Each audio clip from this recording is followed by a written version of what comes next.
Palestina yang sekarang teman-teman kenal, itu ada dua daerah sebenarnya.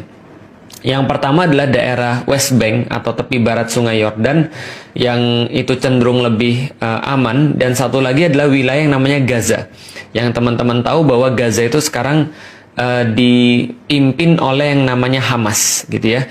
Nah, setelah itu dua itu sendiri kan adanya di daerah yang namanya Israel, kita tahu.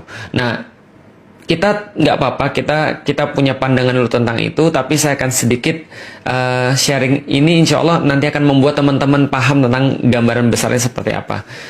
Dan teman-teman juga tahu bahwa Gaza ini kan kayak the world largest prison. Kenapa? Karena Gaza ini sendiri itu kayak satu daerah yang nempel di Mesir. Jadi perbatasan sebelah mana tuh ya? Timur, selatan, barat daya. Jadi barat dayanya itu berbatasan dengan Mesir. Jadi disitulah ada pintu yang namanya pintu Rafah, dan selain pintu Rafah itu, selain itu ada 7 pintu yang lain lagi yang memang langsung berbatasan dengan Israel.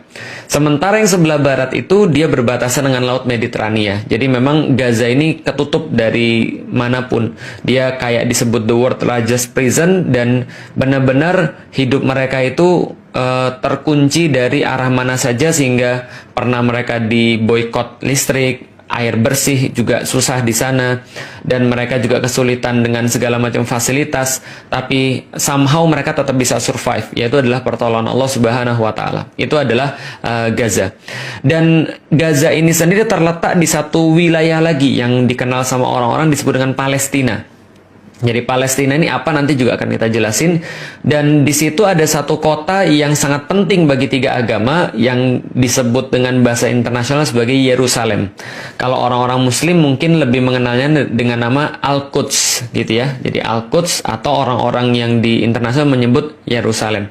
Daerah ini semuanya, ini adalah daerah memang daerah suci terhadap 3 agama.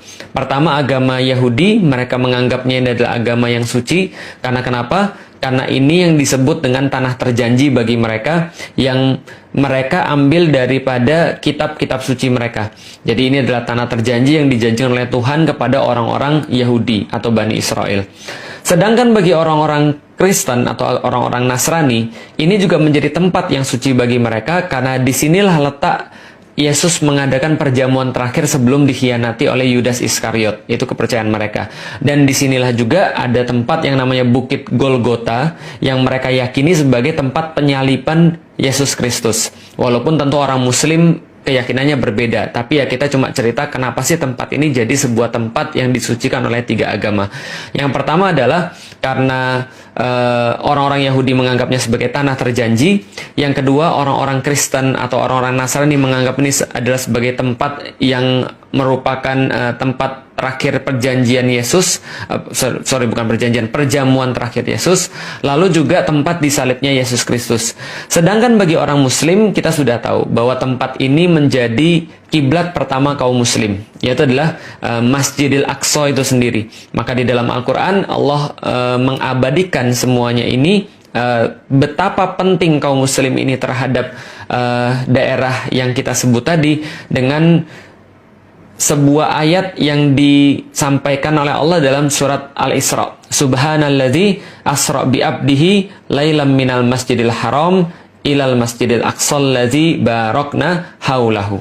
Jadi Maha suci Allah yang telah memperjalankan hambanya pada malam hari dari Masjidil Haram kepada Masjidil Aqsa yang telah diberkahi sekelilingnya.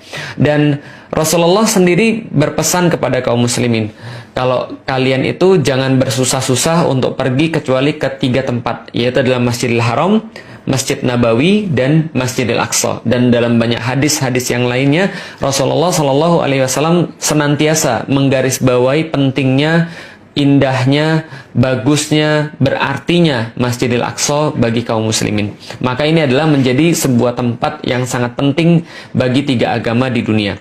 Khususnya di satu kompleks yang namanya Kompleks Masjidil Aqsa, atau Haikal Sulaiman dalam pandangan orang-orang